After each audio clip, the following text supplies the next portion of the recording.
the only way to see a better relationship between NATO, the West, and Russia is if Russia, President Putin, Moscow, change its behavior.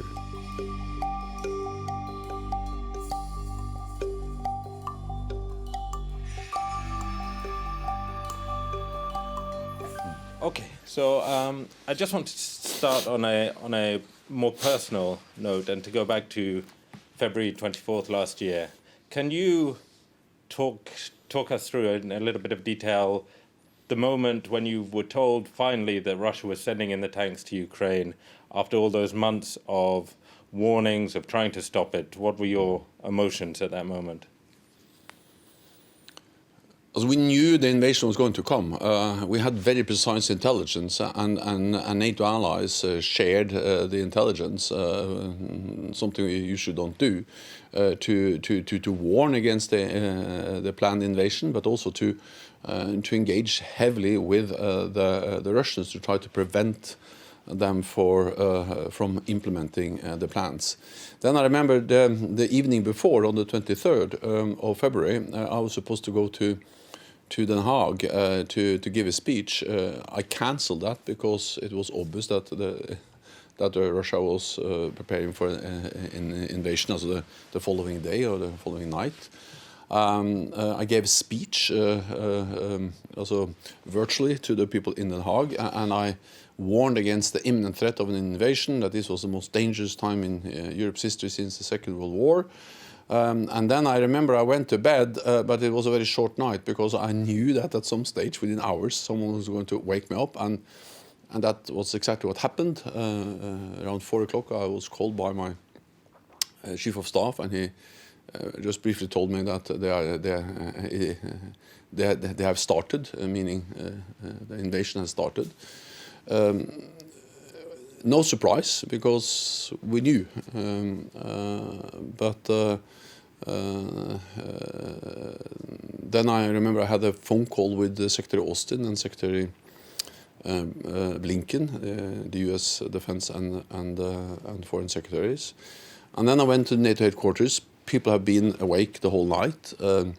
We were well prepared, so everyone knew exactly what to do. We convened the North Atlantic Council, our highest body, decision-making body. We agreed a statement, condemned the invasion, and most importantly, we activated our defense plans, meaning we gave more authorities to our supreme allied commanders, occur for the NATO forces in Europe, and we deployed more troops to the eastern part of the alliance to deter any escalation. Land troops, air forces, naval forces. And then, of course, we also decided to step up our support for Ukraine. So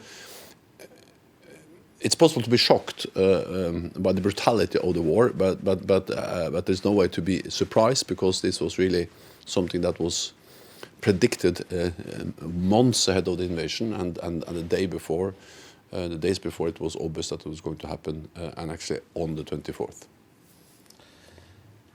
How has this year of war, how has it changed NATO, and has it seen the alliance, helped the alliance find its focus again after the debacle in Afghanistan? Well, the reality is that it hasn't really changed NATO that much, because we have to remember that the war didn't start in February 2022. The war started in 2014, when Russia first illegally annexed Crimea, and then some months later went into eastern Donbass.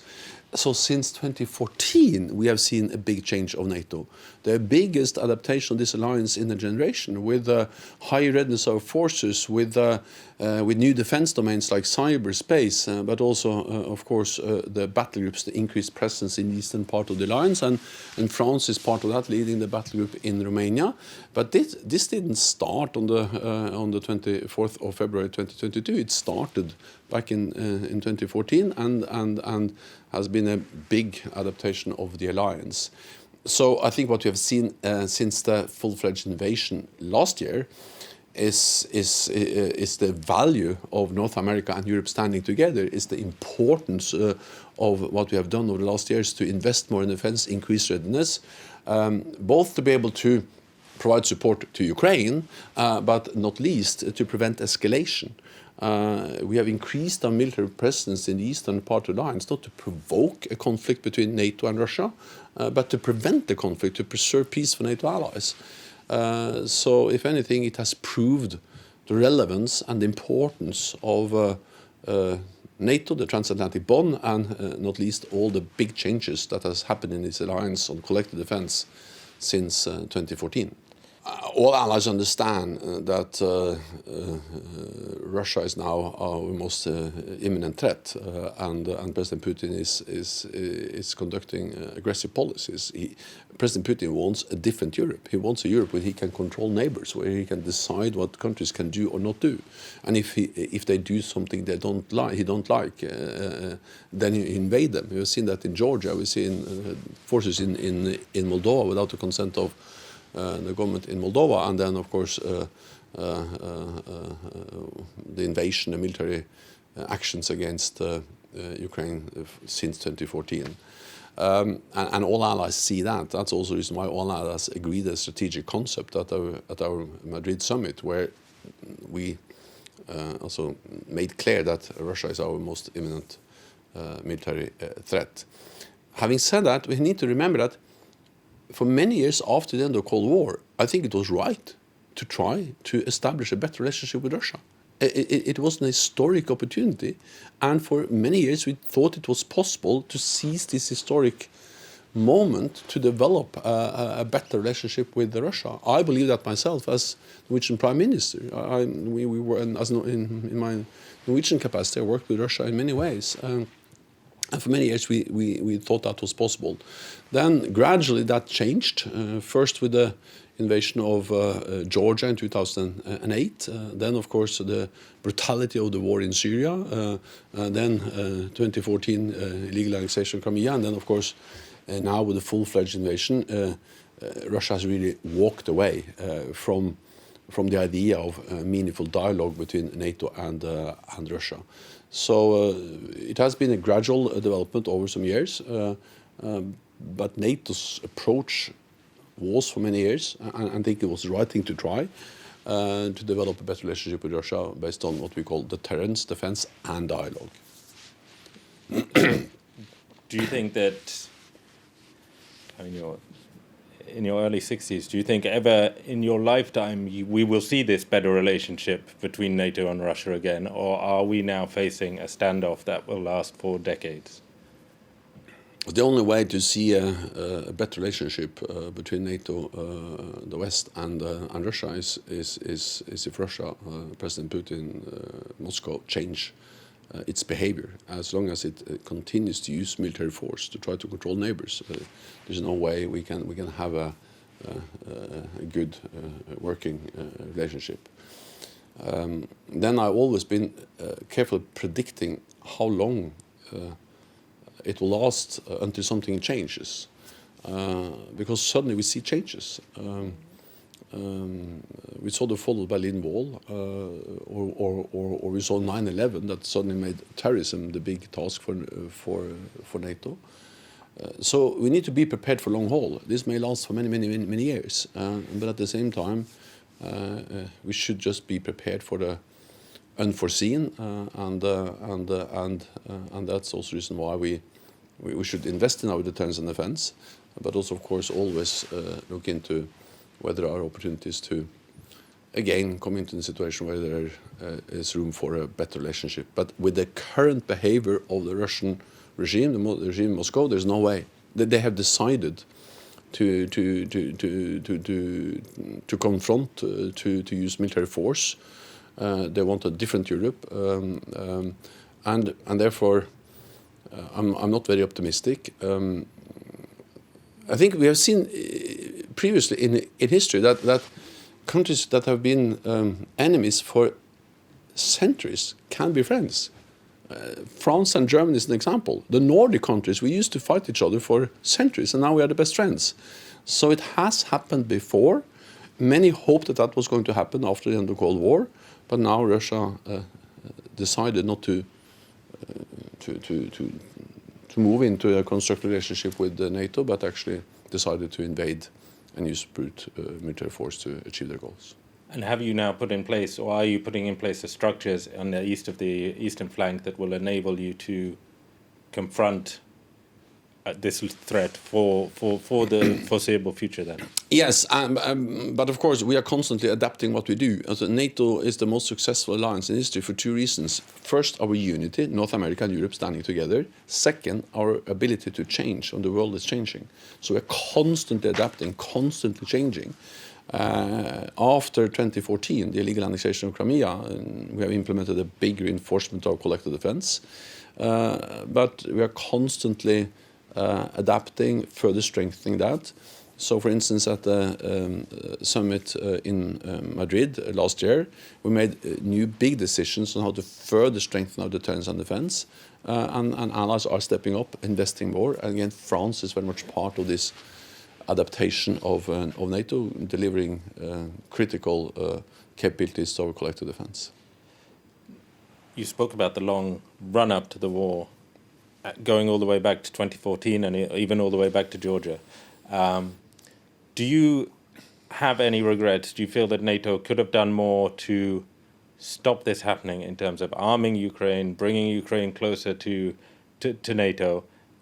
Do you feel that mistakes were made along the way in not moving faster, not reacting more seriously to this threat?